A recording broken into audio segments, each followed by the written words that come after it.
Boa tarde a todos. É com muita alegria que retornamos aqui ao Fórum Jurídico de Lisboa para, dentro do tema principal, governança digital, abordar um tema, me parece, de extrema relevância e atualidade, que é a interpretação dos contratos na era digital. Se a interpretação de contrato já é uma matéria que demanda permanente atualização e estudo em todos os setores, principalmente no direito brasileiro, né, na sequência das matrizes clássicas de interpretação, o Código Comercial de 1850, o Código de Defesa do Consumidor, o Código Civil de 2012, com inovações e, principalmente, e mais recentemente, a própria Lei de Liberdade Econômica, especificando ainda mais critérios de interpretação e se adaptando às dificuldades dos tempos atuais. O assunto é governança digital, o assunto é contratação digital, penso que essa vai ser a tônica, interpretação de contratos digitais. Eu ia propor, e certamente as palestras virão nessa linha, o que mudou, o que pode mudar. Mudamos alguma coisa na interpretação por força desses contratos, e eu ia simplificar aqui a definição desses contratos, mas eu não consegui fugir na lição da nossa estimada Cláudia Lima Marques, professora de todos, e o que ela fala sobre contratos dá bem, desse tipo de contrato, dá bem a noção da dificuldade e dos desafios que vamos enfrentar.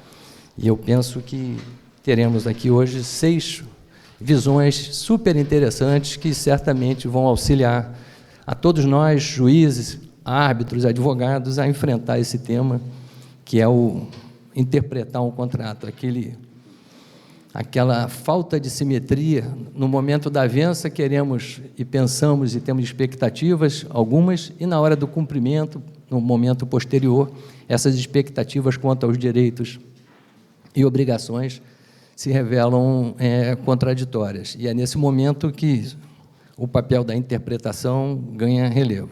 Mas voltamos lá à professora Cláudia. Ela diz sobre esse novo contrato, essa nova forma de contratação, que é tônica geral hoje. O digital traz soluções e traz problemas, traz desafios. Diz a professora, os contratos concluídos por meio eletrônico seriam contratos em silêncio. Então, temos uma nova forma de contratação em silêncio, sem diálogo, conduzido mais pela imagem, pela conduta de apertar um botão do que pela linguagem. A interatividade seria um diálogo virtual de cliques e imagens.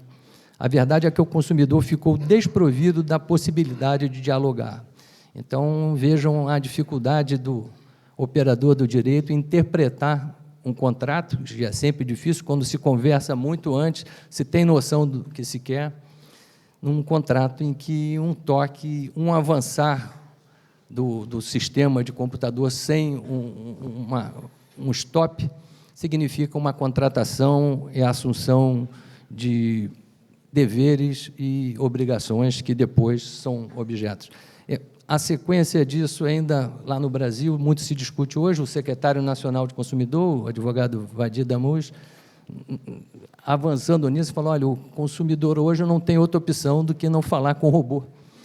Então, o pós-contrato é falar com o robô, e depois, como interpretar à vontade em contratos em que a negociação é silenciosa, é um clique, é um toque numa tecla de computador. É por essa razão que iniciamos o desafio, pedimos a compreensão de todos, e eu, antes de iniciar, eu menciono aqui a presença do nosso Corregedor-Geral de Justiça, presente em todas as palestras, como fiscalizar, e hoje é dia de serviço, e as férias não começaram, a minha do Saldanha, o ministro Saldanha, e uma saudação especial a todos os colegas e amigos do meu Tribunal de Justiça no Estado do Rio de Janeiro, presentes aqui em massa. Então, Eu começo passando a palavra à professora Catarina Monteiro Pires, sócia da Moraes Leitão Galvão Teles Soares da Silva e Associados, professora auxiliar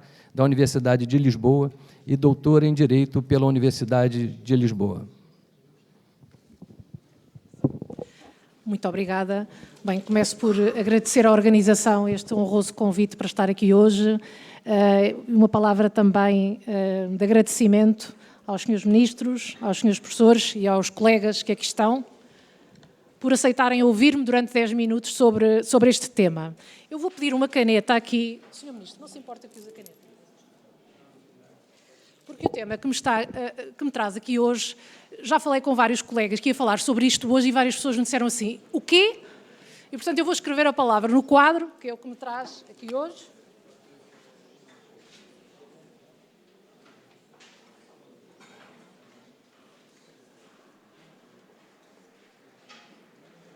E a palavra numa caligrafia de quem já manuscreve menos e tecla mais, portanto, meia tremida, Dark Patterns. E num painel sobre interpretação de contratos na era digital, eu permito-me ter a ousadia de começar, e mesmo antes de explicar o que são Dark Patterns, aqui em jeito de homenagem, só esperar um bocadinho que entre. Não, de todo. Lá atrás está muita gente a entrar. Então, com a vossa licença, para falar deste tema, vou começar por ler um excerto de um livro que já li e reli várias vezes e que também é uma homenagem à Universidade de São Paulo, onde tive o gosto de dar aulas 2 meses durante este ano de licença sabática da minha universidade, que se chama Negócio Jurídico, todos conhecem, e dizia o professor Junqueira de Azevedo: as circunstâncias negociais são, pois, um modelo cultural de atitude. E diz também que, no seu próprio meio social, quem deseja realizar um negócio jurídico dificilmente deixará de saber, para realizá-lo, qual a atitude a tomar. Este era o paradigma de contratação do negócio jurídico que muito bem nos escrevia o professor Junqueira de Azevedo. E qual é o salto lógico que agora eu dou para esta expressão inglesa Dark Patterns? E a expressão inglesa porque é nos Estados Unidos que a questão está a ser mais debatida neste momento. Dark Patterns são pura e simplesmente padrões enganosos. São manipulações de vulnerabilidades, são situações que induzem a uma escolha por parte da pessoa que é contra os seus próprios interesses. Exemplos concretos. Entramos num site, tem vários produtos, mas tem um destaque enorme para o produto mais caro. É legal? É, claro. Não há nenhuma... A lei não diz qual é a ordem dos produtos, mas é verdade que a psicologia comportamental diz-me que eu tenho tendência a clicar naquele produto. Quantas vezes já não entramos num site que aparece dispõe de 2 minutos para concluir a operação? Não é verdade. Nós podemos concluir a operação em 10 minutos, mas começa o tempo a contar e aquele reloginho lá a contar, criando pressão. A economia comportamental, a psicologia comportamental explica-nos para que nós consumamos. Ou nós compramos uma pizza na Uber e no final aparece alguma coisa a dizer: não quero também uma Coca-Cola? Não, eu não quero uma Coca-Cola, estou a comprar uma pizza, mas não quero também uma Coca-Cola. Tudo isto estudado. Os chamados virtual nudges, que são, na tradução até, empurrõezinhos na imagem, a forma da manipulação do web design e da imagem que nos leva a clicar em determinados sítios em detrimento de outros. Toda esta matéria não é publicidade enganosa, não é ainda publicidade enganosa, pode não ser manipulação de dados pessoais, mas é uma manipulação das escolhas do consumidor.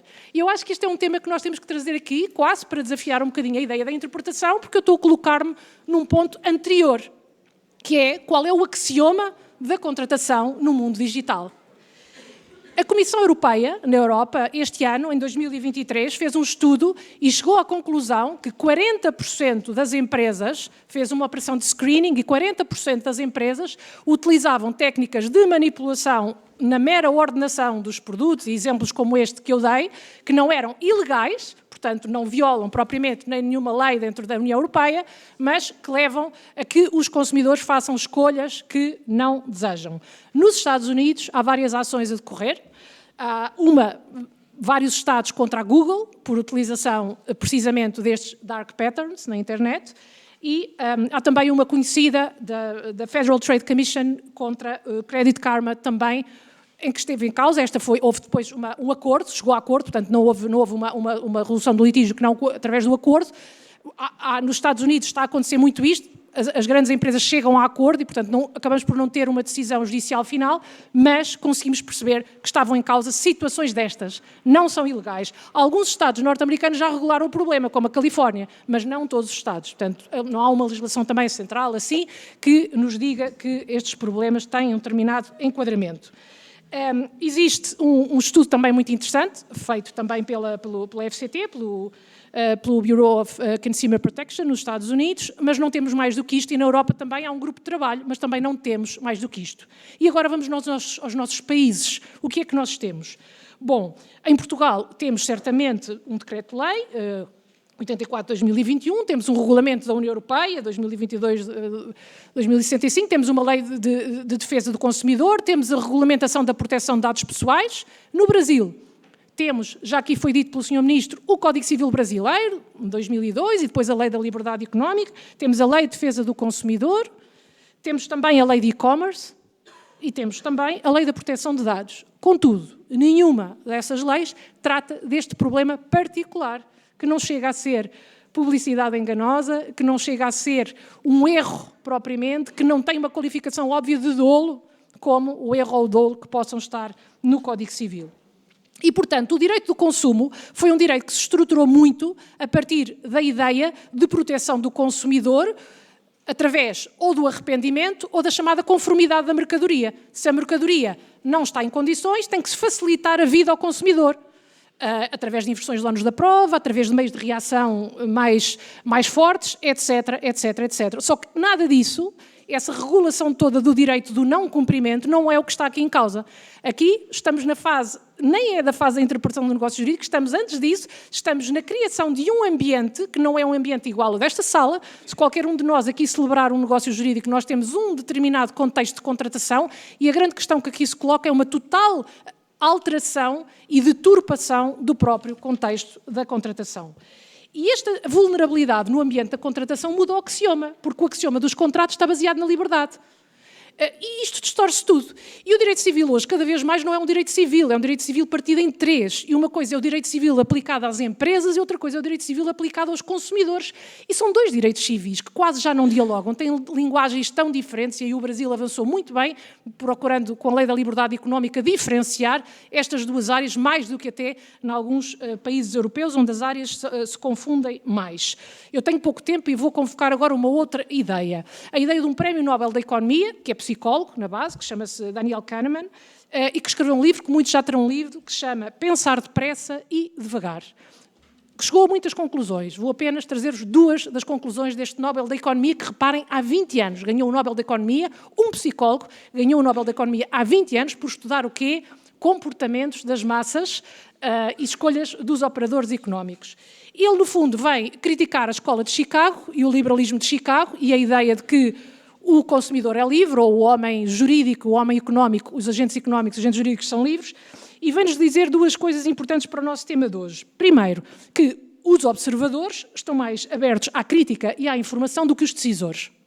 Portanto, ele contrapõe o sistema 1 e o sistema 2, que é o pensar depressa e devagar. Ele diz, os que observam erram menos dos que os que decidem. E diz-nos também que as organizações são melhores do que os indivíduos, quando se trata de evitar erros. Porquê? Porque, em regra, e enfim, eu estou a abreviar, mas eles dão vários exemplos e faz vários estudos empíricos, porque, em regra, as organizações pensam mais devagar do que o consumidor, que faz um clique. Vamos voltar, então, ao início e ao professor Junqueira de Azevedo. Regressando à frase, recordam-se da frase do professor Junqueira de Azevedo, regressando à fase que todos os querem contratar, qualquer pessoa queira contratá-lo, dificilmente deixará de saber o que tem de fazer, dificilmente deixará de saber qual a atitude de tomar. Todos estes exemplos que eu dei são casos em que a pessoa não sabe a atitude que tomar, não sabe o que está a acontecer, não se apercebe que existem dissimulações no contexto que a levam a contratar de uma determinada maneira ou a contratar. Portanto, a frase ao dia de hoje seria que há quem realize um negócio jurídico que não sabe o que faz, que nem sabe a atitude a tomar. E se nós olharmos para o que a psicologia e para a economia comportamental nos diz, se tivermos de um lado a organização e do outro lado o indivíduo, a verdade é que toda esta área que tem de ser regulamentada, e portanto há aqui uma parte que é de política legislativa, nós não estamos a falar do direito constituído, não pode deixar de ser através de trabalhos como inversões de ónus de demonstração de estados subjetivos, que devem pertencer à organização e não ao indivíduo que consome, através de interpretações corretivas dos negócios e através de uma reflexão muito alargada sobre este ambiente de contratação, onde eu própria já várias vezes senti isto na pele. É muito difícil, só por uma grande abstração filosófica é que nós dizemos que somos inteiramente livres quando contratamos nestas circunstâncias. E, portanto, este é o início do painel e é este o ponto que eu deixo através desta figura. Podem depois procurar alguns elementos. Nos Estados Unidos encontrarão muita coisa destes dark patterns ou padrões obscuros. Muito obrigada.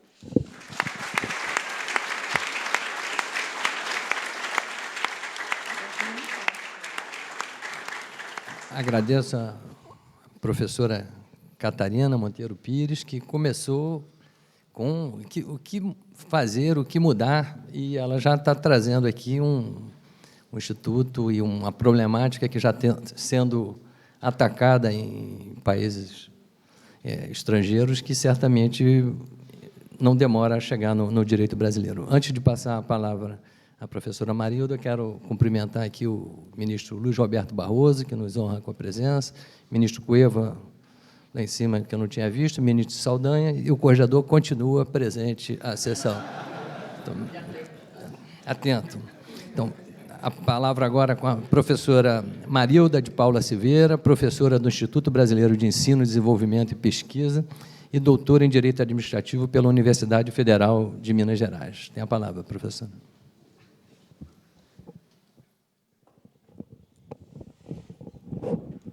Olá, muito boa tarde a todos. Eu peço desculpas pela minha voz, eu venho de uma gripe, então, pelo menos eu recuperei alguma voz.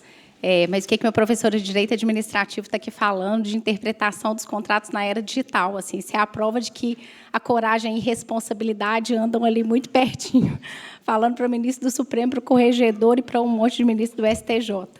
Mas as minhas reflexões, elas vêm logo em seguida da professora Catarina, de uma perspectiva justamente do Estado. Eu vou trazer 3 reflexões e 3 encaminhamentos dos incômodos que me fazem refletir sobre essas interpretações dos novos contratos digitais de uma perspectiva do Estado mesmo, para dizer que a evolução da interpretação dos contratos que vem daquela reflexão sobre a autonomia da vontade, a vontade declarada e a vontade revelada, depois da finalidade do contrato, que passa pela finalidade da propriedade, da função social do contrato, da função da sociedade, do contrato, e depois da boa-fé e da boa-fé objetiva, não dão mais conta disso.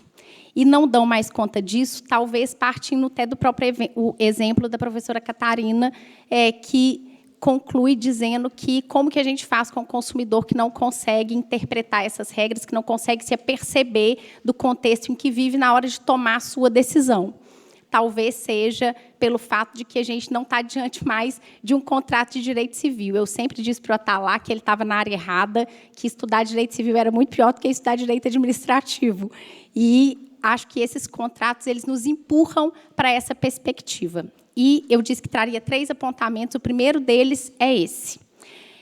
Me parece que esses contratos, num determinado recorte, quando a gente diz de termos de uso ou de contratos de adesão que atinjam um volume muito relevante de pessoas, e esse é um recorte que demanda reflexão, algumas leis vão dizer 50 milhões de usuários, 80 milhões de usuários, 30 milhões de usuários, isso muda de país para país, mas eles têm um caráter quase normativo.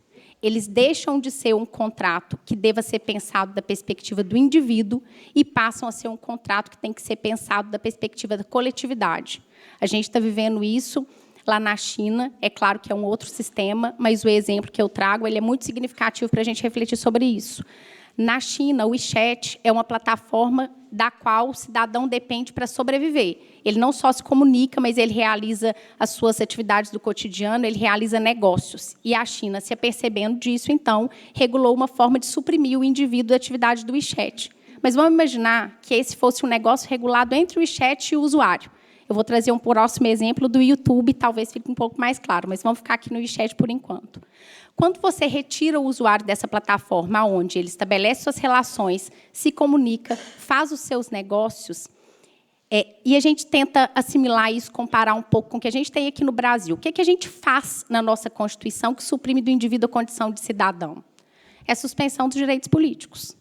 Se na China eu retiro uma pessoa de uma plataforma como o WeChat, é quase suspender a cidadania desse indivíduo. Ele não consegue mais sobreviver.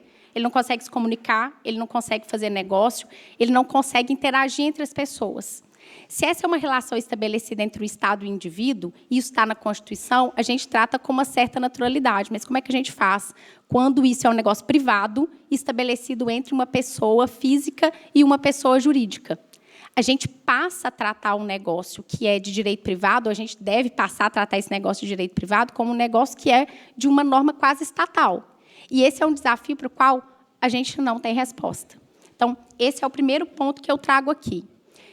Houve uma mudança de perspectiva que interpretar os contratos para saber se o que vale é a vontade declarada ou a vontade real não resolve. A finalidade do contrato, a finalidade social do contrato, não resolve. A boa-fé objetiva não resolve. Porque o impacto que se tem é o impacto social, é o impacto que a gente acostumou a trazer para a regulação do Estado. E a gente vai ter que reconhecer, para encontrar uma solução para isso, solução que eu não tenho, que essa relação não é uma relação entre o indivíduo e a plataforma, uma big tech, um grande negócio. Ela é uma relação da sociedade com esse negócio. É uma relação que o Estado precisa intermediar. Então, esse é um primeiro ponto. O segundo ponto é da posição dos contratantes. Esse é um dos grandes dilemas que a gente tem aqui no Brasil hoje, que não é um problema só nosso, é um problema do mundo todo. A gente não tem mais contratantes e contratados em lugares fixos. A gente se acostumou a colocar os negócios nos padrões: direito civil, direito do trabalho, direito comercial, direito do Estado, contratante, contratado, atividade fim, atividade meio. Isso não dá mais conta desse negócio. Então, quando eu olho para a atividade do Uber, por exemplo, eu tento forçar para encaixar ou numa relação de trabalho ou numa relação de terceirização de atividade meio. Mas o Uber me responde: eu não sou prestadora de serviço de transporte, eu sou uma intermediadora entre um sujeito e outro. Quem está prestando transporte é o sujeito que dirige o carro. E aí? Como é que eu interpreto um contrato quando, desta perspectiva, da nossa perspectiva aqui do direito civil, do direito do consumidor, eu tenho dois indivíduos, um contratante e um contratado, e eu trato o outro como terceiro? Isso não dá conta mais desse universo de contratações. Não dá conta também dos negócios das plataformas. Eu tenho influenciador digital. O influenciador digital, quando aceita os termos de uso, ele está aceitando os termos de uso como usuário.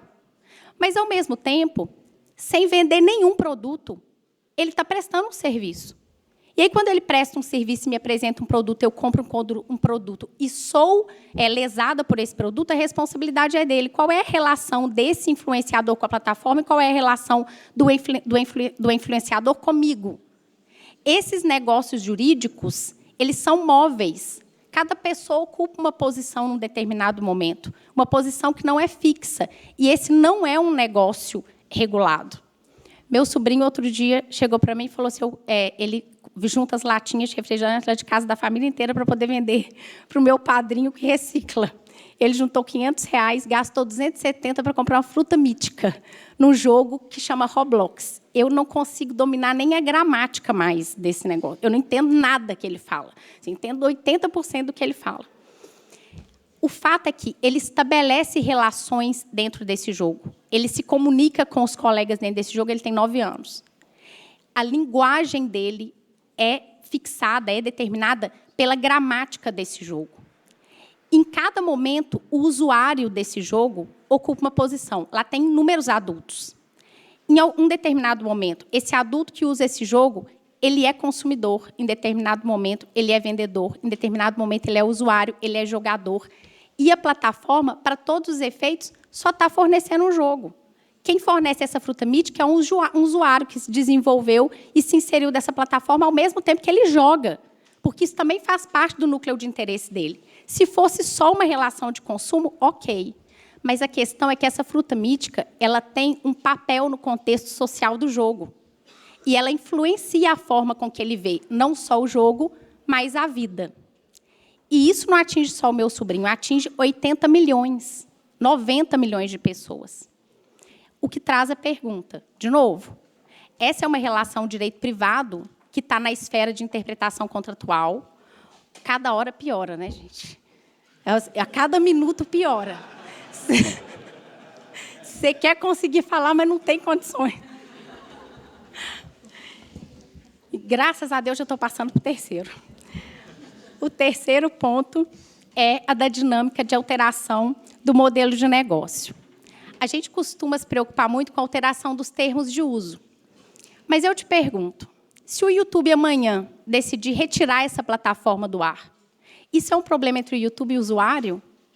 Ele vai derrubar o negócio, o meio de vida de milhões de pessoas. O YouTube pode fazer isso? Essa é uma relação que pode se estabelecer entre ele e o usuário apenas? A gente estava falando do WeChat derrubar a plataforma para alguns, como uma forma de suspender os direitos políticos nessa nova era digital. Mas e se o YouTube suprimir essa plataforma do ar e derrubar o meio de vida das pessoas?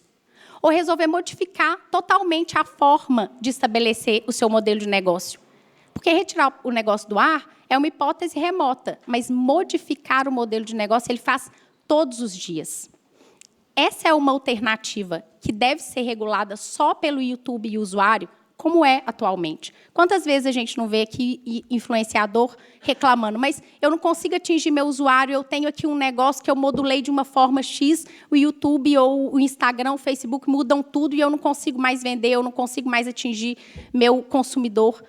Essa é uma relação direito-privado, é uma relação de quase Estado ou quase normativa, que deve ser intermediada.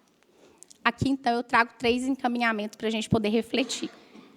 E é bem ousado. Eu não ia nem falar isso, mas, diante do público, eu me sinto até constrangida. Então, o primeiro deles é reconhecer que alguns papéis não estão definidos de fato e exigem regulação. Para a gente encontrar uma solução para as coisas, a gente tem que reconhecer o estado de coisas. E a gente tem muita dificuldade de reconhecer que a gente não tem resposta para as coisas. Eu costumo dizer que a gente é ótimo para dar resposta, mas é péssimo para fazer pergunta. E, de fato, é muito mais fácil a gente tentar encontrar no mundo, do jeito que ele está, as respostas para encaixar o que existe que nunca foi. E a gente, às vezes, não tem mesmo resposta.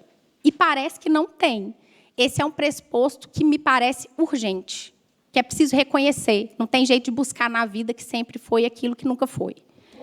O segundo é avaliar se o indivíduo é capaz, na linha da professora Catarina, não sei se a reflexão dela vai além disso, ou se ela discorda ou concorda, a gente não combinou, não falamos sobre isso, se o indivíduo sozinho é capaz de enfrentar isso.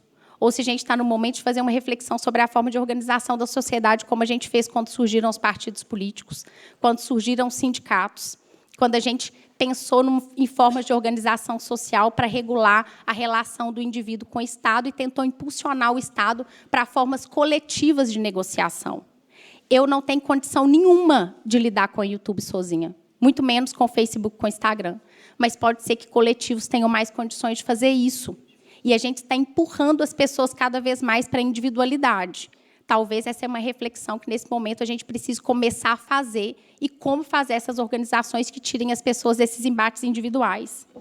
E, por último, aqui fazendo referência ao professor Ricardo Campos, que está desenvolvendo uma obra e tem feito uma reflexão sobre isso, me parece que essas reflexões estão no campo de uma espécie de direito administrativo digital, que é uma forma, a gente não estou aqui num painel de direito civil dizendo que o direito civil acabou, que o hacking pelo direito civil, mas essas regulações de espectro multinível, de espectro amplo, que atingem, além do indivíduo, a composição social, a forma de lidar com a vida e a sociedade, elas extrapolam a interpretação de contratos, elas extrapolam a regulação de um para um. Elas precisam ser reguladas no conjunto e precisam trazer o Estado para esse debate. Me parece que só a mão do Estado dá conta disso, apesar de a mão de alguns individualmente ser muito forte. Se o Estado serve para alguma coisa, tem que servir para isso. Muito obrigada.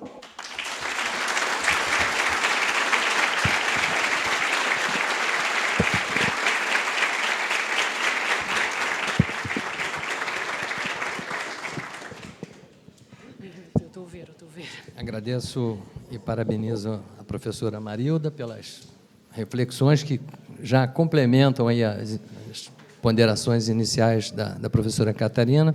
Registro a presença do ministro Gilmar Mendes e encaminho ao ministro Gilmar os agradecimentos de todos os integrantes pelo convite, pela possibilidade de estar debatendo esse tema tão importante. Na sequência, uma mesa paritária, 3 mulheres, 3 homens. O ministro Noronha disse para mim que foi escolhido aqui pela organização, pelo critério da beleza, né, nos ministros do STJ. Mas agora eu vou virando a... fazer o que... Tem a palavra agora, então, o professor Ronaldo Kramer, sócio do Nunes Ferreira, Viana Araújo, Kramer e Duarte Advogados, vice-diretor de ensino do Instituto Brasileiro de Ensino, Desenvolvimento e Pesquisa, professor da Pontifícia Universidade Católica do Rio de Janeiro, professor convidado da Fundação Getúlio Vargas e doutor em Direito Processual Civil pela Pontifícia Universidade Católica de São Paulo. Tem a palavra, professor Ronaldo. Obrigado, ministro. Cumprimento Vossa Excelência, cumprimento o ministro João Otávio Noronha, a minha querida professora Paula Costa Silva, a doutora Marilda, a doutora Catarina e meu querido amigo Zé Roberto Castro Neves. Na plateia, eu peço licença para cumprimentar toda a audiência, nas pessoas do ministro Gilmar Mendes, do ministro Barroso e do corregedor, nosso querido Luiz Felipe Salomão. Bom, eu me associo aqui à professora Marilda. Eu também estou trafegando na fronteira entre a irresponsabilidade e a coragem para estar num painel de direito civil falando sobre uma matéria que, efetivamente, eu não estudo na academia. Eu sou um estudioso do processo e vou trazer aqui as lentes do processo para, de alguma forma, colaborar com essa temática. O que eu pretendo abordar na minha fala é a executoriedade dos contratos digitais, como, sobretudo, a jurisprudência está vendo a eficácia executiva dos contratos digitais, especialmente a partir do que nós temos no Código de Processo Civil, no artigo 784, inciso 3, que diz, todos sabem, todos sabemos, que é a título executivo o contrato assinado pelas partes e testemunhas. Também, como todos sabemos, o contrato digital é aquele contrato que é elaborado, assinado e armazenado no ambiente online. Ele não é um novo tipo de contrato, a que eu estou usando para o lado do direito civil, entendo que ele não é um novo tipo de contrato, não é uma nova espécie contratual, ele é apenas uma forma diferente de se celebrar um contrato com os requisitos de validade do artigo 104 do Código Civil. E no contrato digital, um aspecto especialmente sensível é a assinatura digital, porque a assinatura digital ela é uma assinatura, por essência, não presencial e assíncrona, ou seja, os celebrantes não assinam o documento ao mesmo tempo e não estão presentes na assinatura de um e de outro. Isso traz algumas questões importantes para fins de executoriedade do contrato digital.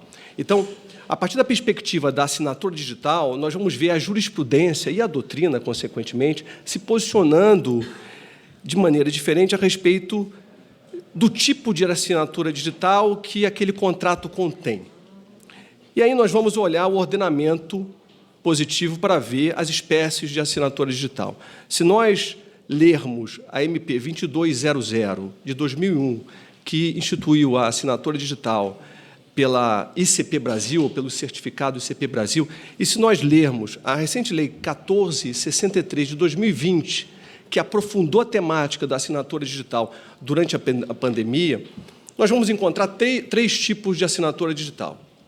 E eu vou usar aqui classificá-las. A assinatura digamos, digital simples, que é aquela que é feita por meio de uma mera posição de um X num checkbox na internet. Nós vamos pegar o mouse e colocar um X ou dar um ticado num box na internet, num contrato digital. Isso seria a assinatura simples. A assinatura avançada, que é aquela assinatura que já é feita por meio de um sistema com elevado padrão de segurança, mas não se confunde com a ICP Brasil.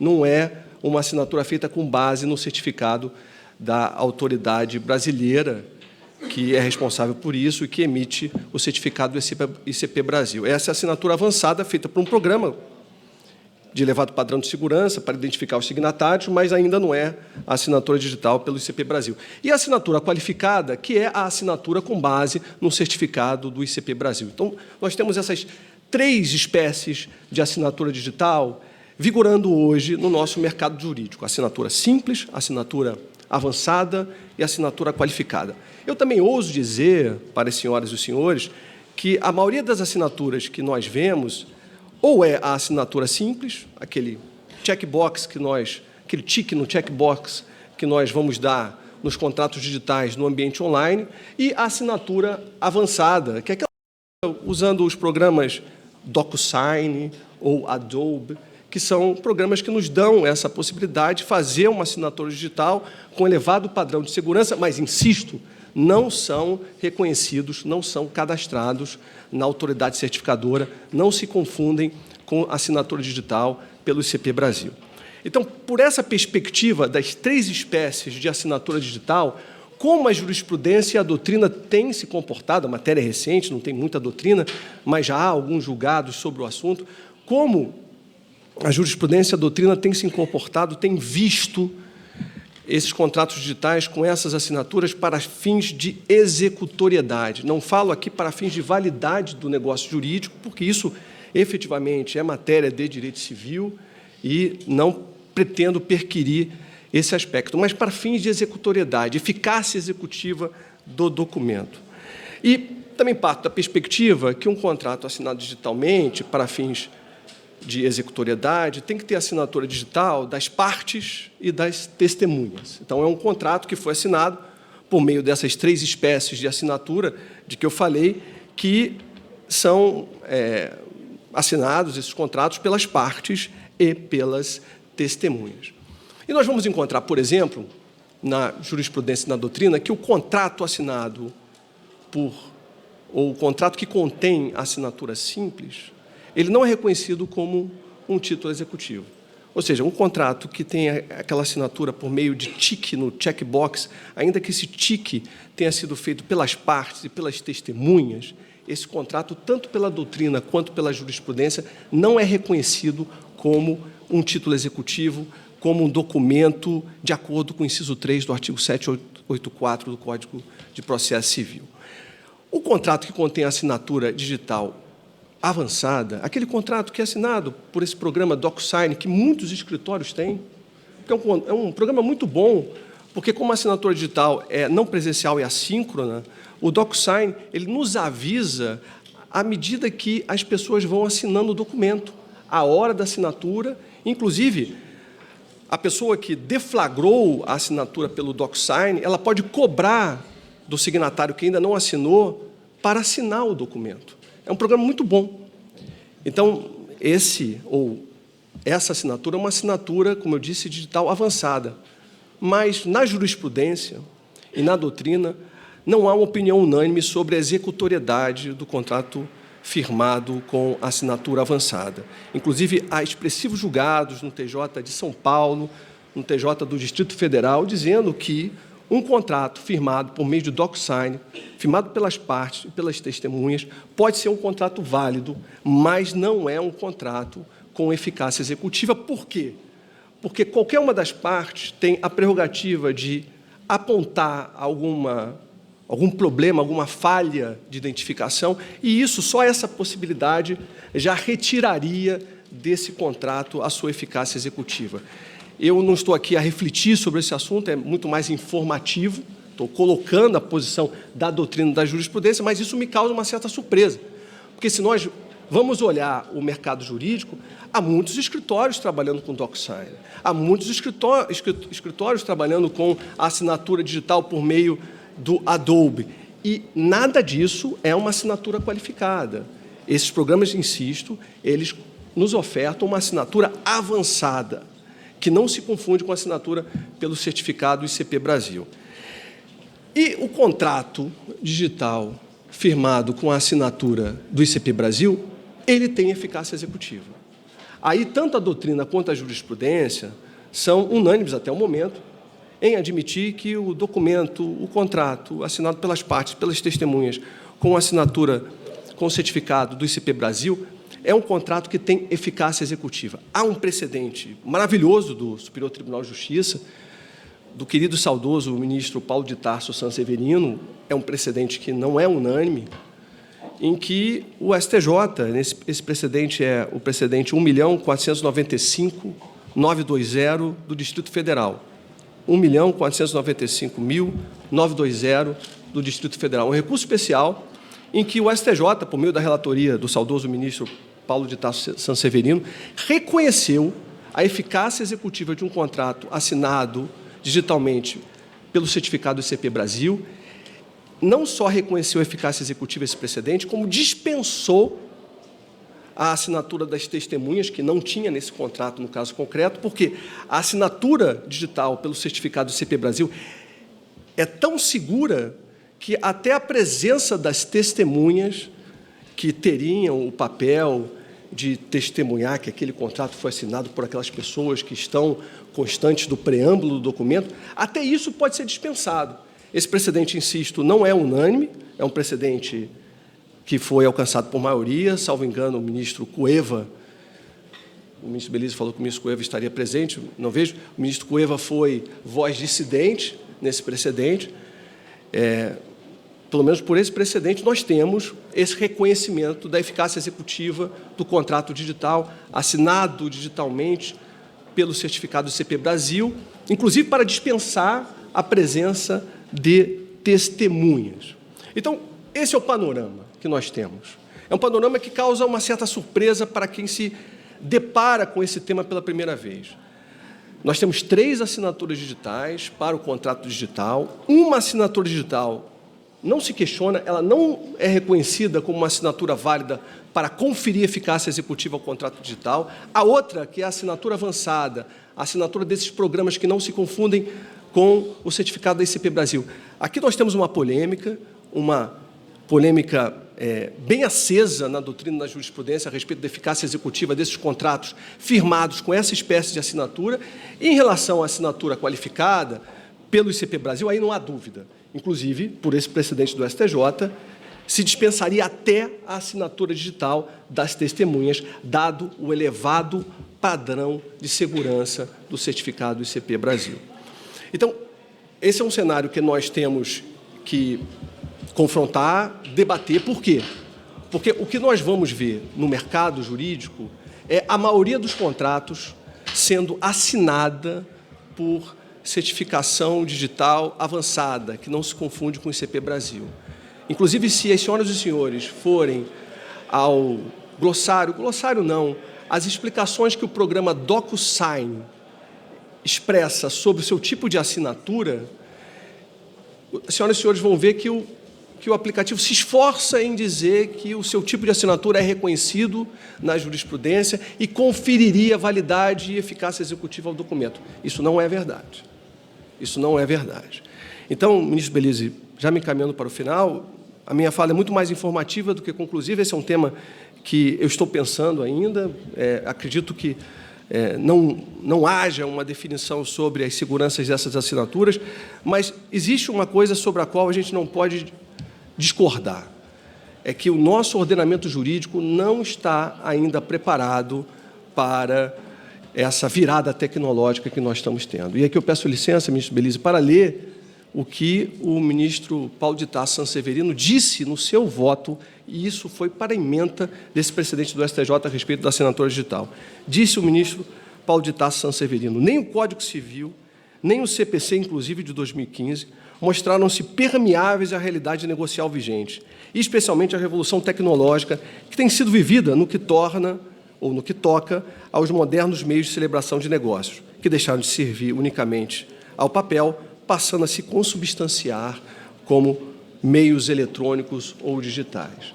Aqui eu termino a minha fala, minha pequena contribuição para esse maravilhoso painel, com essa fala do saudoso ministro Paulo de Tarso Sanseverino, a quem eu saúdo nesse momento. Muito obrigado.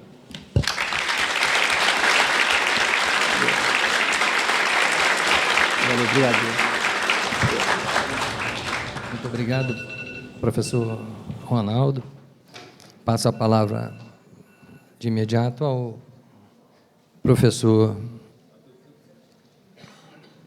José Roberto de Castro Neves, sênior partner do Ferro Castro Neves, Daltro e Gomi de Advogados, professor da Pontifícia Universidade Católica do Rio de Janeiro e da Fundação Getúlio Vargas e doutor em Direito Civil pela Universidade do Estado do Rio de Janeiro. Com a palavra. Eu vou me levantar porque eu estava nervoso aqui sentado. Tantas autoridades importantes, pessoas que eu tenho muita admiração. Então, eu queria começar agradecendo. O Salomão estava aqui, o ministro, uma honra agradecer o convite. Ricardo Couto, o Sidney, o ministro Gilmar. Eu queria também dizer que é uma honra estar nessa mesa. De verdade, a Paula, a Catarina, são pessoas que eu leio muito. Noronha, o Belize, são pessoas que eu aprendo muito. A Arilda Kramer, que é meu amigo há tantos anos, é uma honra enorme. Gilberto Barroso, queria falar no seu nome aqui, há tantas autoridades importantes, muitas das quais, de verdade, pessoas que são ídolos para mim, tá? Então, eu fico muito honrado de estar aqui hoje. Obrigado pela atenção. Eu vou falar sobre esse tema da interpretação dos contratos na era digital, mas eu sei que eu tenho um prazo muito curto e eu já falo rápido normalmente. Então, se eu começar, Rony, por favor, me dá aquela catucada, não, Zé, não, corta, né? Vai mais devagar para eu poder fazer de uma forma inteligível aqui essa nossa conversa. Basicamente, o tema da interpretação é um tema fundamental para tudo, na verdade, para a vida, mas fundamental para o direito também. Ele é fundamental, basicamente, por duas razões. A primeira é porque ele permite uma organização, uma segurança. Quando a gente estabelece critérios comuns de interpretação, a gente garante que haverá julgamentos, decisões conformes. Se cada um tem o seu critério de interpretação, cada um vai decidir de uma forma. Então, é importante que a gente estude os critérios de interpretação para que a gente garanta segurança jurídica, que é um dos fatores fundamentais que nós estamos aqui. A segunda questão é uma questão política também, porque, pela interpretação, você cria modelo de uma orientação política, uma interpretação social, né, que a professora Marilda falou, uma interpretação que atente à dignidade da pessoa humana, à boa-fé, são todos valores que a interpretação vai caminhar. Então, tem um valor político. Há 100 anos, a interpretação tinha um outro propósito e tem um outro porque ela tem que comungar com os valores que a sociedade tomou para si como relevantes. Então, a interpretação também tem essa razão. A palavra, eu falar com vocês um pouco, essa palavra é uma palavra interessante, né? Porque a palavra hermenêutica, ela tem origem grega, né? E, como é óbvio, ela decorre do deus Hermes, que era o deus Bachote, na verdade, era o deus mensageiro, né? Tem aqueles pés alados, aquele chapéuzinho, e ele é o deus que trazia a mensagem dos deuses, é o que falava com o homem. É o deus viajante, é o deus diplomata, e, portanto, a hermenêutica era compreender o que o Deus dizia, né? E por isso essa palavra. A palavra interpretação já aí tem uma origem latina, e tem uma outra razão de ser, mas também ligada aos métodos pagãos de você compreender o futuro, porque os adivinhos, na época, eles pegavam os animais, pegavam as entranhas dos animais, interpenetrare, daí vem, e pegavam as entranhas, e a partir daí, então, eles liam o que era, o que ia acontecer. Então, é uma palavra também muito ligada a uma coisa divina, a gente interpretar o que os deuses, né, estão falando para a gente. E o primeiro aspecto que eu queria mencionar com vocês é que a interpretação nunca deve ser do contrato. Isso é muito importante na era digital. A interpretação é da relação contratual. Então, erra quem olha o contrato e diz assim, entendi o que é o contrato, já li o contrato, já entendi. Não, você está muito longe da verdade. Uma interpretação boa, ela demanda que o intérprete compreenda toda a relação.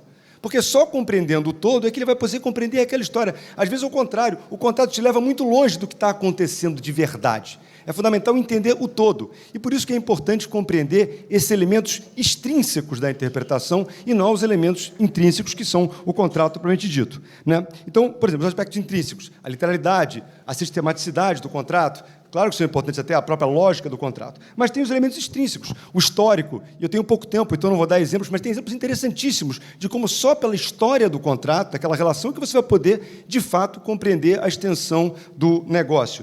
O comportamento posterior, isso agora, né, foi positivado, o comportamento posterior, ele explica não só, às vezes, coisas que não estão claras no contrato, mas ele altera o contrato, sim, porque o comportamento posterior das partes modifica o contrato, né, se ele é divergente, se ele é concetâneo, se ele é contínuo, né? A boa-fé, evidentemente, que é um valor extraordinário. Bom, o ordenamento também, porque é dever de todos nós, intérpretes, né? Ler o contrato através do prisma do ordenamento e, a partir daí, dar a ele uma função social, dar a ele uma função inteligente e, finalmente, a subjetividade das partes, né? Esse é um primeiro aspecto. O segundo aspecto que eu queria ressaltar é que a interpretação ela é um processo. A interpretação não é feita de uma única forma. Nenhum critério deve prevalecer isoladamente. O papel nosso, quando interpretar um contrato, inclusive um contrato digital, é passar por vários caminhos, vários layers, né, de interpretação. A literal, que é a primeira entrada, mas, claro, a sistemática, a de boa-fé, a econômica, inclusive, que é uma escola que os americanos têm dado muita força, né, a ideia de interpretar os contratos pela inteligência econômica que está subjacente, né? Enfim, então tem vários aspectos, e só o conjunto deles é que vai nos indicar a verdadeira função daquele contrato, a verdadeira extensão, e não nunca pegar um a priori. Um terceiro aspecto que eu queria mencionar com vocês aqui nessa tarde é que é o seguinte, o nosso Código Civil ele não tem um sistema de interpretação. Ele tem regras, inclusive algumas regras que foram incluídas agora, né, em 2019, na Lei da Liberdade Econômica, mas que não criam um sistema. São regras, quer dizer, você não tem uma completude no modelo brasileiro de interpretação de contrato. Então, isso dá a nós, dá a esses ilustríssimos senhores aqui do STJ, um dever muito mais complexo, porque é entender, de vários aspectos, e, claro, pegando aquelas regras, como você deve interpretar o contrato, né? Então, exige de todos os aplicadores do direito um estudo, porque aquelas regras que estão no Código, sozinhas, não só não funcionam, mas também elas não têm um sistema de interpretação do contrato. O que eu queria mencionar, e rapidamente, em função do meu tempo, são dois aspectos importantes dessa interpretação extrínseca que leva em consideração a pessoa, o aspecto subjetivo, que é tão importante, inclusive, na interpretação digital. O primeiro aspecto é o aspecto da parte. E acho que a Catarina falou isso com muita propriedade, porque foi uma grande evolução do direito a ideia, o conceito da igualdade formal. Toda a teoria clássica dos contratos, na verdade, se assenta nesse pressuposto de que as partes são iguais. Mas o que acontece que nós vemos na sociedade contemporânea é que as partes não são iguais, não é? Há uma distância enorme entre as partes. Então, a inteligência do direito deve ser tratar essa situação e ver que esse pressuposto, que se assenta a ideia da interpretação, é a vontade comum das partes, bom, e se essa parte não consegue expressar a sua vontade de forma perfeita? Se essa parte está tolhida na forma dela interpretar essa vontade? Então, a ideia que muitas vezes a gente vê nos livros, olha, o contrato, você tem que extrair a vontade das partes. Muito bem, mas se essa vontade não foi expressa de uma forma adequada, como é que você chega, então, ao verdadeiro conteúdo do contrato? Então, esse é o grande desafio do hermeneuta da atualidade, entender essa profundidade, né? Então, bom, claro, a gente tem que entender o que é vulnerabilidade. E tem várias questões, e nisso o direito do trabalho está até um pouco na nossa frente, né, porque já há muito tempo estuda isso, né? E nós, no Brasil, com o advento do Código do Consumidor, também foi um grande avanço na inteligência do que é a vulnerabilidade, né? E aí tem vários tipos, eu não vou gastar aqui, a vulnerabilidade técnica, a econômica, a jurídica, mas o que é importante, e isso eu acho que é fundamental até para a gente também ter sensibilidade, é o seguinte, a vulnerabilidade é a porta. É a porta que vai permitir um abuso. Então, nós, ao interpretar um contrato, temos que entender, bom, essa porta existe nesse negócio? Essas partes aqui, há uma vulnerabilidade? Bom, aí a gente tem que ver um segundo passo, que é o seguinte, essa porta foi aberta? Porque, às vezes, um erro comum que a gente vê na vida, e é normal, né? Poxa, mas aqui é uma parte muito mais forte que a outra. Isso aqui, então, houve um abuso. Não, olha só. O fato de haver uma disparidade significa que esse abuso pode acontecer. Mas esse abuso existiu, você tem que analisar o caso concreto. Não dá para dizer que uma parte mais forte necessariamente abusou daquela situação. Não é? Ou seja, o intérprete tem que ter uma leitura inteligente da situação. Ele tem que analisar o caso concreto para ver se, na hipótese, então, houve esse abuso. E aí, o Código Civil agora traz a ideia da paridade para evitar uma intervenção do contrato, lá no 421A do Código Civil. E aí, eu queria também refletir com essa plateia tão qualificada, e eu não tenho aqui, evidentemente, nenhum desejo e nem pretensão de estar falando nada, senão de trazer temas para reflexão. E um tema interessante é o seguinte: quando o Código fala da paridade das partes, obviamente, isso não me parece que é uma regra binária, ou seja, as partes são paritárias ou não são paritárias. Na verdade, o que ele está dizendo é o seguinte: você deve, sim, analisar esse tema com abertura de cabeça, para entender o seguinte: você começa num contrato de adesão completo, e nessa parte o Código Civil tem a regra lá do 423, e regras também de interpretação, cuja interpretação tem que ser favorável ao aderente, porque é a parte que não teve sua vontade manifestada, até o contrato de paridade completa, em que as partes tiveram a total condição de discutir e apresentar o seu ponto de vista. Mas, entre um lado e outro, você tem aí que 50 tons de cinza, você tem um mundo de possibilidades. Uma parte que teve pouca chance de se manifestar, uma parte que teve muita chance. Então, acho que o convite a todos nós, intérpretes de uma relação, é entender qual é o grau de força que a parte teve nesse caso. E não entender, olha, é paritário ou não é paritário, é de adesão ou não é de adesão. Senão, entender essa divisão que existe e que é fundamental para proceder uma interpretação justa. Então, esse acho que é o ponto inteligente quando a gente analisa o contrato, não só o que está escrito, não só o instrumento, mas senão as partes também, para perceber essa eventual disparidade, para, a partir daí, o intérprete ter a inteligência de verificar se há uma disparidade suficiente, né, para que ele possa, de alguma forma, fazer uma intervenção naquele negócio para tornar mais razoável, mais justa aquele negócio. Eu queria terminar, para mostrar a importância da interpretação, meu tempo acabou já, né? Mas só para terminar, contar uma história rápida que eu li outro dia, que eu achei curiosa, do Alexandre o Grande, um pouco de história, e que quando ele estava invadindo lá os persas, né, o Império Aquemênida, então ele recebe 3 presentes do Dario III, né, e uma carta com os diplomatas dele. E nesse presente ele recebe primeiro um chicote, uma bola e uma cestinha de ouro. E o Alexandre, o Aquemênida, então, manda uma carta dizendo o seguinte: olha só, Alexandre, você é um garoto que está querendo invadir aqui o meu reino, mas é o seguinte, esse chicote é tua mãe, dá para ela te tratar você, que você está precisando tomar uma chicotada. Essa bola é para você brincar, você ainda é menino, né? E, finalmente, esse saquinho de ouro é para você voltar para casa. Então, estou te dando uma graninha para você voltar e, por favor, sai aqui do meu reino. E aí os soldados ficaram muito preocupados, mas o Alexandre disse: olha, desculpa, mas isso é tudo uma questão de interpretação. Esse chicote, na verdade, como é que eu vou tratá-lo? Entendeu? Eu vou dar nele esse chicote. Essa bola é porque eu serei o senhor do mundo. E, finalmente, esse dinheiro nada mais é do que a demonstração de que ele já sabe que ele vai ser meu tributário, já está antecipando aqui o dinheirinho que ele vai me dar. Então, tudo é uma questão de interpretação. Lá a tropa ficou com uma moral incrível, e o Alexandre, como a gente sabe, passou o trator lá nos persas. Obrigado pelo tempo.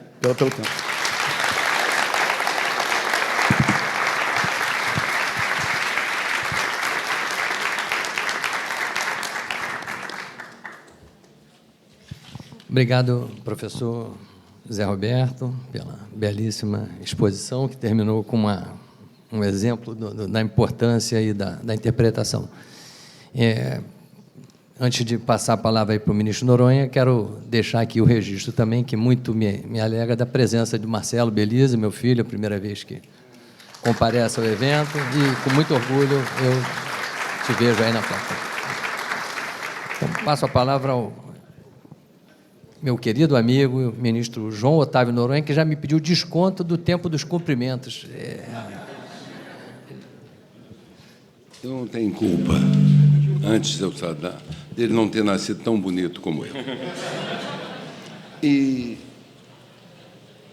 coisa bonita gera beleza. Olha a beleza da minha filha, que eu quero a primeira saudar.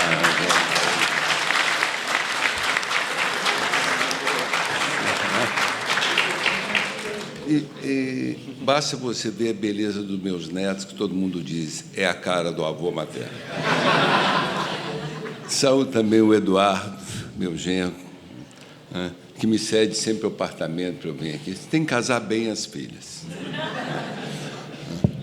Eu quero saudar o ministro, meu amigo, o ministro Barroso, aqui que está a nos prestigiar. O ministro Salomão não aguenta, já foi embora, primórdio mesmo, porque não é mais o direito privado, aquela nobreza do STJ. O ministro Ricardo Cueva, o ministro Saldanha, o ministro... Acho que de ministros já foram todos aqui. Né? Agora, vou saudar o Elton Lemes, porque nunca assistiu a uma palestra minha, até ser candidato a ministro dessa meu amigo. É verdade. O meu amigo Aragão, que está aqui também, meu querido Aragão. O Ney Belo já perdeu meu voto na próxima eleição, porque estava aqui e foi embora. Mas eu quero saudar o querido Saldanha, que é uma das pessoas mais queridas que tem no STJ. Eu diria que é um ministro vice-beleza.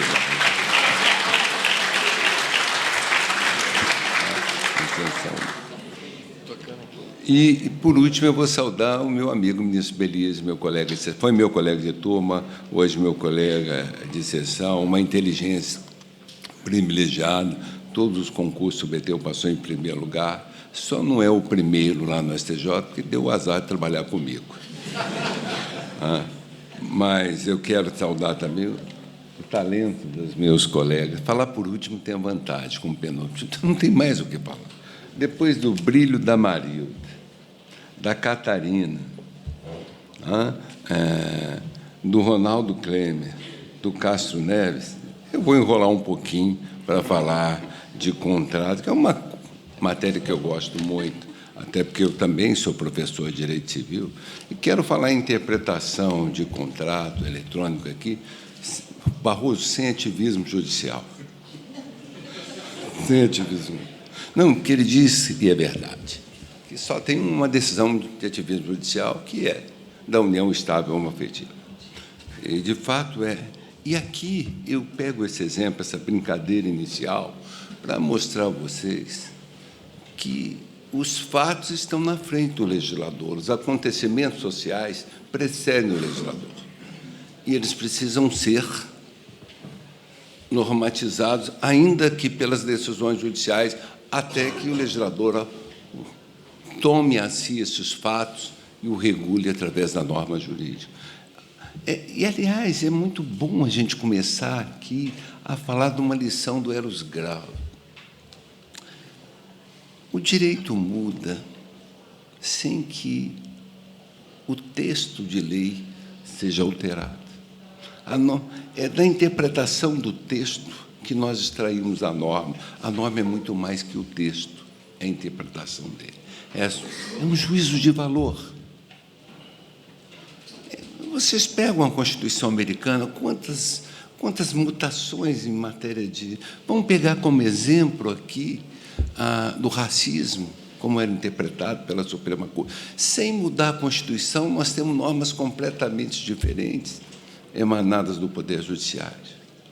O direito evolui, às vezes, sem que o texto mude. E nós estamos diante de algo muito novo, aparentemente, mas que, na realidade, é algo que precisa ser aplicado e precisa ser entendido, porque é uma realidade social. O direito não pode condicionar o desenvolvimento da inteligência humana. E eu começo por dizer, observe bem, toda a teoria revisionista dos contratos surge na Alemanha e na Itália no pós-guerra, sem que o Código ainda tivesse tratado. Aliás, os juristas alemães nos deram uma importante contribuição em matéria de interpretação e de regras contratuais no pós-guerra. Então, nós precisamos entender que nós vivemos um outro momento, E esse momento é o da era digital. E não somos nós, do Judiciário, que vamos impedir que esse conforto social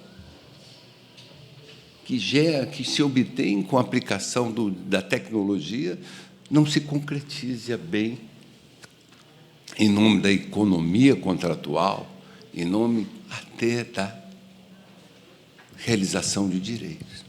Mas observe bem, quando estamos a falar de interpretação de contratos eletrônicos, nós estamos falando da revelação da vontade.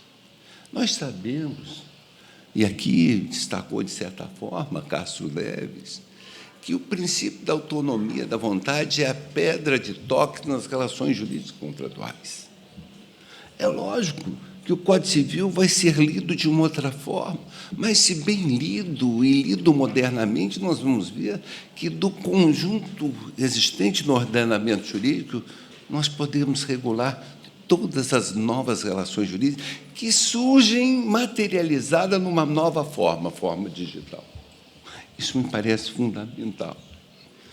Há 21 anos atrás, eu havia assumido o STJ como ministro, melhor ato praticado pelo presidente Fernando Henrique, que me nomeou. Eu me lembro que eu fui convidado pela FEBRABLAN para um debate, um congresso, onde nós discutimos o documento eletrônico. O que era o documento eletrônico? O desconto de duplicatas, as duplicatas eletrônicas, naquela época, há 21 anos atrás. Então, todo mundo dizia, não tem executividade, o código exige um documento, e documento é papel. Eu dizia, se nós pensarmos assim, nós vamos judiar do jurisdicionado brasileiro. Nós vamos impedir que o jurisdicionado brasileiro evolua com a tecnologia, porque o legislador está historicamente sempre atrás. Está todo mundo falando em inteligência artificial, precisa ser regulamentado. Precisa ser regulamentado algo que já existe. O legislador chega depois. E eu dizia, então, nós temos que mudar o conceito de documento. Nós não temos mais que pensar, mas aí vai aplicar o seu caso. Eu penso na evolução. O STJ, nesse precedente da terceira turma, é uma turma que já não é mais tão boa como era quando eu lá estava, mas esse precedente ele abre as portas para entendermos que nós temos que evoluirmos no conceito dos institutos jurídicos. E a jurisprudência exerce um papel fundamental. Porque, se a doutrina nos informa, quem concretiza essa informação mediante decisões que traçam pautas de comportamento ao cidadão, à sociedade, é exatamente a jurisprudência. E, sobretudo, o Superior Tribunal de Justiça, que, em matéria contratual, dá praticamente a última palavra na interpretação. Mas observe bem, toda a questão da interpretação está, na realidade, na revelação da vontade. Como diz Cássio Neves, o mais importante não é interpretar a cláusula, mas a relação jurídica, ou seja, um contrato como um todo. E aí nós temos uma regra maravilhosa, uma regra que vai perdurar séculos e séculos no Código Civil, o artigo 102. E na declaração de vontade se atenderá mais à intenção nelas consubstanciada do que o sentido literal da linguagem. Ou seja, a lei nos dá uma cláusula de abertura para evoluirmos na interpretação não só da vontade, mas e dentro da vontade das formas contratuais. É preciso também lembrar que o nosso sistema ele é pautado pelo princípio, nos termos do artigo 107 do Código Civil, ele é pautado pelo princípio da liberdade das formas. Ou seja, as partes são livres para escolher a forma que melhor lhes aprouver, salvo expressa exigência legal. Salvo previsão legal, como a escritura pública na alienação de bens superior a 30 salários mínimos, E olha que até esse conceito vai evoluir, esses contratos serão totalmente eletrônicos no tempo. Mas o que é mais importante lembrar que esse princípio consubstanciado no Código deve ser visto como uma cláusula aberta que nos permite evoluir juntamente com a tecnologia, com a inteligência humana. Concretizar os avanços dessa inteligência de modo a facilitar as contratações, a baratear as contratações, a incentivar o comércio jurídico e, consequentemente, o desenvolvimento do país, é algo fundamental e que a jurisprudência não pode ficar atrás.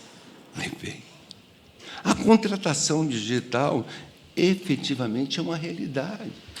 E tendo eu que das várias formas de assinatura digital, a assinatura qualificada há de, dentro desse conceito que eu estou dizendo de avanço no próprio sentido de documento, de conceito de documento, há de se legitimar a executividade.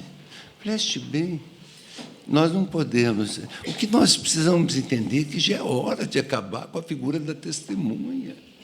Testemunha instrumentária, que diz o juiz Pontes Miranda, é aquela que presenciou o ato. Quem já viu alguém discutir o contrato? Isso não é a realidade do mundo. Todo mundo chega com o contrato, fulano, você é meu amigo, assina aqui como testemunha. Lógico, os inimigos adoram assinar como testemunha no contrato de casamento. Mas observem bem, meus amigos. O que nós temos aqui agora é uma nova realidade. Nós não estamos mais no tempo do direito romano, de prisão às formas da Axio Legis. Nós estamos em tempos da modernidade, da era digital, e que tudo acontece digitalmente, ainda que não regulado. Há quanto tempo contratamos pela internet? Há 15 anos atrás, eu construí uma casa, fui mobiliar toda a cozinha, tudo por internet. E pergunta eu se estava preocupado se iam discutir a minha validade. A validade da minha assinatura? Não. Iam discutir, sim, se a empresa não entregar. E quais as regras, então, nessa interpretação? Aí que nós precisamos avançar um pouco. Nós precisamos entender que nas regras de interpretação já existentes, nós precisamos falar um pouquinho na comunicação das fontes, no diálogo das fontes. Nós precisamos entender que o contrato digital que regula que se estabelece nas relações de consumo vão ter regras protetivas diferentes daqueles entre empresas que não são, que contratam-se em relação de consumo, por uma razão muito singela, muito simples. O Código do Consumidor regula a relação contratual entre pessoas diferentes, uma poderosa, outra supostamente miserável. O Código Civil, de seu lado, regula a relação contratual entre pessoas idênticas em pessoas de mesmo nível, nessa presunção. Mas mesmo no Código Civil, nós podemos considerar igual o fornecedor de um fornecedor de produtos que tem um único cliente ou que entrega para uma grande rede? É claro que não. Essas realidades hão de ser constatadas e levadas em conta na interpretação com a aplicação dos princípios já estabelecidos. Aqueles princípios, diz bem Castro Neves, que o Código não tem um sistema, ele traz algumas regras de interpretação, como a antiga lei de introdução, agora chamada a nova lei geral, agora me veio o branco. Essas coisas é o seguinte, só acontece com jovem. Né? Então, observe bem a lei. Essas regras vão continuar pautando as relações contratuais. O que nós vamos ter o cuidado, o que nós vamos ter sapiência, é ao aplicá-las diante dos casos concretos nos contratos digitais.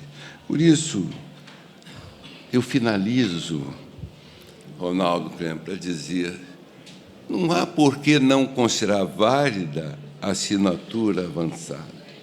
Lembremos que, na execução de título executivo extrajudicial, a parte, quando nega a assinatura, transfere a outra o ônus da prova. O que nós vamos ter é isso, é aplicar o princípio da distribuição do ônus da prova, tributando esse ônus a quem produz o documento. Essa é a regra. Nós temos soluções. É hora de entender que já não é mais tolerável um país onde uma cobrança de um crédito demora 20, 30 anos. E que, na hora de cobrar, nós anulamos pelas mais pueris alegações de invalidade. Eficácia do direito passa pela concretização das normas esculpidas no ordenamento jurídico, e essa é uma das maiores missões do Superior Tribunal de Justiça e de toda a jurisprudência brasileira, do Supremo Tribunal Federal no plano constitucional, como é do STJ no plano infraconstitucional. Obrigado pela paciência de nos ouvir.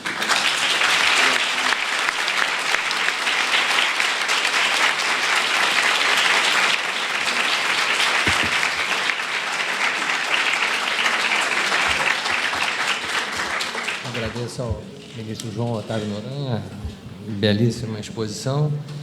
E, encerrando o painel, eu, com muito prazer, passo a palavra à dona da casa, que nos recebe com tanto carinho e que falará a partir de agora. É a professora Paula Costa e Silva, professora catedrática com agregação da Universidade de Lisboa e doutora em Ciências Jurídicas pela Universidade de Lisboa, que tem a palavra.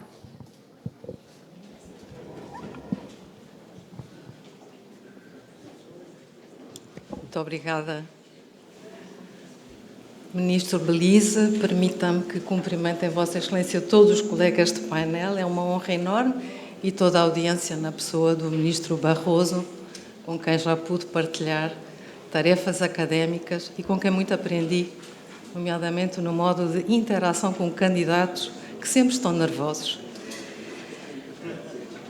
O tema deste painel é a interpretação dos contratos na era digital. E a primeira coisa que eu perguntei, ou que me perguntei, foi o que é exatamente o objeto da minha intervenção. O que é que pode ser exatamente o objeto da minha intervenção? E aí voltei ao ensinamento de outro enorme vulto do direito brasileiro, o professor Barbosa Moreira, a quem sempre presto pública homenagem por tudo quanto me ensinou, aqui também nesta faculdade, onde deu aulas. O professor Barbosa Moreira começa sempre por discutir o sentido das palavras. Nenhuma palavra tem um sentido evidente. Antes de o jurista atacar um problema, tem de perguntar qual a linguagem em torno da qual esse problema se desenvolve. Tema: interpretação dos contratos na era digital. E a primeira pergunta que me coloquei foi esta: o que é que esta adenda final, na era digital, esta adenda espaço-temporal, traz de novo para o tema central da interpretação dos contratos?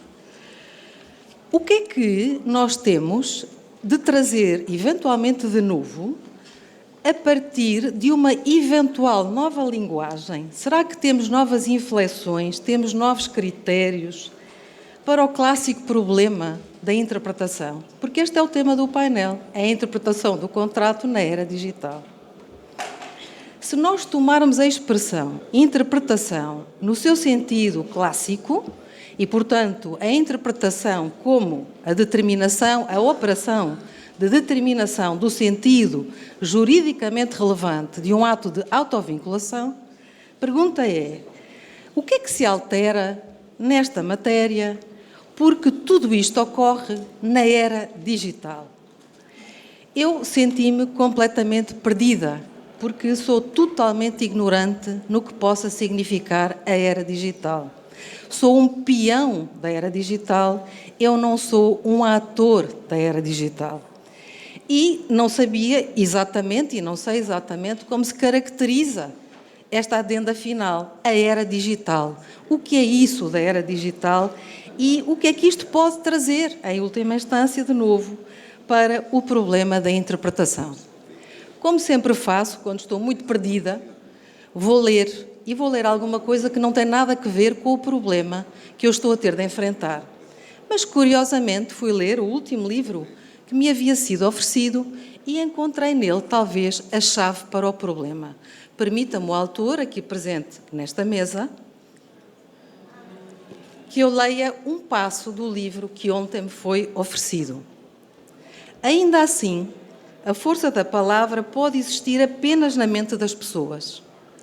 Quando eu era criança, subindo a Serra de Teresópolis, no banco traseiro do carro, com a minha avó Tauti, ouvi dela uma explicação. No alemão, língua da minha avó, Wald significa floresta. Contudo, ela dizia, a Wald não tinha nada a ver com a floresta daquela serra. Na Alemanha, seu país de origem, a floresta compunha-se de árvores, muitas vezes o mesmo tipo de árvore, que guardavam relativa distância umas das outras. Havia uma aparente organização da natureza que permitia às pessoas passear pela floresta. Já na floresta nativa brasileira, muito mais exuberante, árvores diferentes se amontoavam desordenadamente umas sobre as outras, criando um local impenetrável. E agora a chave para o meu problema. A palavra floresta, dela, era uma coisa diferente do que era para mim. Com este passo na minha cabeça, sentei-me à secretária e perguntei-me: será que, afinal, para aquele que sabe o que era digital, o problema, que para mim é um problema insolúvel, porque eu não sei o que era digital, chega a um conceito de interpretação diferente daquele a que eu chego? Será que aquela palavra, que para mim tem um significado, apela a certos critérios para aquele que conhece a era digital? Quer dizer uma coisa diferente. E, portanto, vejam, o meu caminho foi guiado por este passo memorável, porque, no fundo, cheio de memória, para me permitir desbravar uma floresta, para mim, completamente desconhecida. E a pergunta é sempre a mesma. Será que, quando eu falo em era digital, interpretar quer dizer uma coisa diferente de determinar o sentido juridicamente relevante de um ato de autovinculação? Depois de ter estudado, e um conjunto de escritos por alguém que sabe o que quer dizer essa floresta que eu desconheço, que eu de todo desconheço, eu percebo que há algumas frentes problemáticas, algumas são enunciadas. Uma delas, por exemplo, e já foi aqui aflorada, as negociações automatizadas, nomeadamente as negociações algorítmicas, e que são extremamente perigosas quando atingem uma velocidade tal que impedem a intervenção humana. Recordo aqui o episódio ocorrido há uns anos na economia italiana. Houve uma notícia de que era possível que o orçamento italiano não fosse aprovado pelas instâncias comunitárias relevantes. Imediatamente, algoritmos que estão escondidos, não se sabe que ordens eles têm para dar, começaram a disparar ordens de venda de valores mobiliários, ações e obrigações, essencialmente ações e obrigações, numa velocidade tal que a comissão que controla a eventual manipulação de mercado não teve possibilidade de intervir. O que é que veio a acontecer, e este é um dos perigos enormes deste tipo de negociação, em que o nanosegundo é tão relevante que cada corretor ou corretor quer ter o seu computador mais próximo da plataforma, porque a deslocação da partícula que dá a ordem leva tempo, e esse tempo é dinheiro, e a ordem concretizada. E, portanto, aquilo que vai acontecer é que todas estas ordens foram injetadas no sistema, o orçamento foi aprovado. Só que o dano para a economia italiana foi irreversível. as empresas que tinham quebrado, por uma negociação que o homem não consegue acompanhar, com toda a sua proficiência e inteligência, tinham levado à quebra de parte do tecido empresarial. Este é seguramente um campo problemático. Mas isto é um problema de interpretação? Não, este não é um problema de interpretação. O que está em causa é perguntar se certos tipos de negociação em que não é possível a intervenção humana são benévolos ou malévolos para a humanidade. E então admiti-los ou deixar de os admitir com certas cláusulas de salvaguarda. Mas o problema não é um problema de interpretação. Uma outra zona que aparece como problemática é a dos chamados smart contracts, que eu confesso, eu nem sabia o que isto era. Mas depois fiquei muito tranquila, porque percebi que a doutrina especializada dizia que não são nem smart, nem contracts. E, portanto, eu estava em casa. Eu estava perante meros mecanismos que são executados através de plataformas, sistemas informáticos, e que executam, realizam ordens. E o que são essas ordens? São as prestações, no fundo, a que as partes se tinham vinculado e que a plataforma, eventualmente, ou porque há desconfiança de uma na outra e, portanto, há ali uma necessidade de automaticidade na sua realização, ou porque há tanta gente a negociar ao mesmo tempo, que também é necessária essa automaticidade, essas plataformas, no fundo, executam prestações. Mas aqui temos alguma coisa de novo, como é evidente. Isto porquê? Porque a possibilidade de execução através da máquina, através do smart contract, como digo, não é nem smart nem contract, porque é o tal mecanismo, implica a tradução da linguagem natural para uma linguagem que não é lida por nós. Nós não falamos a linguagem que fala o smart contract. E o smart contract fala uma linguagem que nós não falamos. Há aqui já um primeiro problema, um primeiro foco eventual de problemas. Há aqui a interposição de alguém que tem que traduzir a linguagem natural para uma linguagem que é reconhecida pela máquina. Esta interpretação, como é evidente, esta tradução, no fundo, ou a transposição para uma linguagem não natural, como é evidente, pode estar eivada de erro, pode estar eivada de defeito. E esse defeito não é perceptível por aqueles que estão como partes no contrato. Só se vão a perceber do eventual defeito no momento da execução. E, portanto, nós temos aqui um eventual problema, mas é um problema de interpretação, não. Eventualmente é um problema de desvio entre o que se quer e aquilo que se transmite através da execução. E, portanto, a interpretação continua incólume, se repararmos. Há um caso muito interessante, não é um caso meu, como é evidente, porque, como digo, isto para mim é uma floresta muito desconhecida, que é um exemplo que nos é dado por James Grimmelman e que se traduz na seguinte ordem dada a uma pessoa e dada a uma máquina. A ordem é muito simples, diz o seguinte: compre o jornal, se houver ovos, traga uma dúzia. Compre o jornal, vírgula, se houver ovos, traga uma dúzia. Eu agora, propositadamente, não disse se há ou não há outra vírgula pelo meio. É evidente que o algarismo aqui, o que é que vai perguntar? Vai perguntar se há ou não há ovos no local em que tem que executar a ordem que lhe deram. E se ele comprar 12 jornais porque identificou a existência de ovos, ele executou bem ou mal a ordem que lhe deram? Ele executou corretamente a ordem que lhe deram. Porque, se verificarmos, o sujeito do verbo comprar é jornal, não são os ovos. Se esta ordem for transmitida a uma pessoa, e, portanto, se houver aqui a interposição de uma pessoa, a pessoa, pelo menos, desambiguará perante a normalidade de, havendo ovos, compre 12 jornais. Porquê? Porque a pessoa teve a possibilidade de compreender que, provavelmente, trazer e comprar são sinónimos naquele contexto. E, portanto, quando a parte diz se houver ovos, traga uma dúzia, há de trazer um jornal e há de trazer uma dúzia de ovos.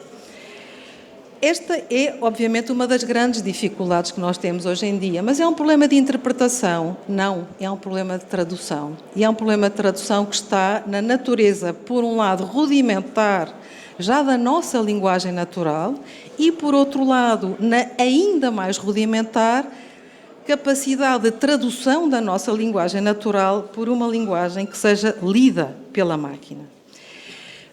Qual pode ser aqui o ponto problemático? É que se eu, do modo de execução, puder inferir alguma coisa para o modo como as partes interpretaram o contrato, então sim, o desvio da máquina, se for aceite, pode determinar uma inflexão do sentido, mas agora verifiquem, Vossas Excelências, se for aceite e não imediatamente identificado como um erro de funcionamento da própria máquina.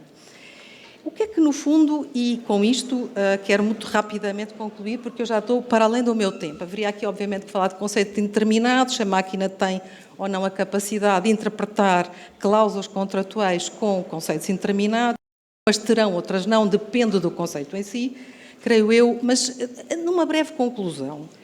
O que é que eu creio que é possível dizer? Nós temos aqui enormes desafios nestes tipos de contratação, e eles já foram aqui referidos. Tem que ver com a vulnerabilidade, com a ausência de comunicação direta, com o contexto em que tudo ocorre. Mas será que o jurista vai dar um significado diferente à expressão interpretar um contrato? Eu creio que não. Será que o jurista está disponível para alijar os critérios que até agora desenvolveu, quer para proteger partes vulneráveis, quer para determinar o sentido juridicamente relevante de contratos em que há paridade? Eu creio que também não. Nós não vamos seguramente querer alterar os critérios, porque a pergunta vai ser sempre a mesma. O que é que vale efetivamente? O que se quer ou aquilo que se disse que se quer, tendo em atenção o modo como se disse aquilo que se quer, vontade ou declaração. Esse vai ser o eterno drama do jurista quando tem que tomar uma posição acerca dos critérios hermenêuticos, como bem lembrava o José Roberto Castro Neves. Esse vai ser o drama do jurista. E por isso, se me permitem, fazendo aqui apelo a um outro vulto enorme do direito brasileiro, a professora Judite Martins Costa, o jurista tem que ter muita cautela com a criação de cacofonia. Não pode, porque vê alguma coisa um pouco diferente, imediatamente desviar-se do núcleo duro que levou séculos e séculos a decantar. O jurista tem que se agarrar ao conhecido, porque só agarrando-se ao conhecido é que ele vai ter a capacidade de dar o pulo para enfrentar os desafios do desconhecido, quando o desconhecido for realmente diferente daquilo que é conhecido. Até agora, como pude dizer a Vossas Excelências, creio que não estamos perante esse tipo de desafios. Muito obrigada pela paciência com que me escutaram.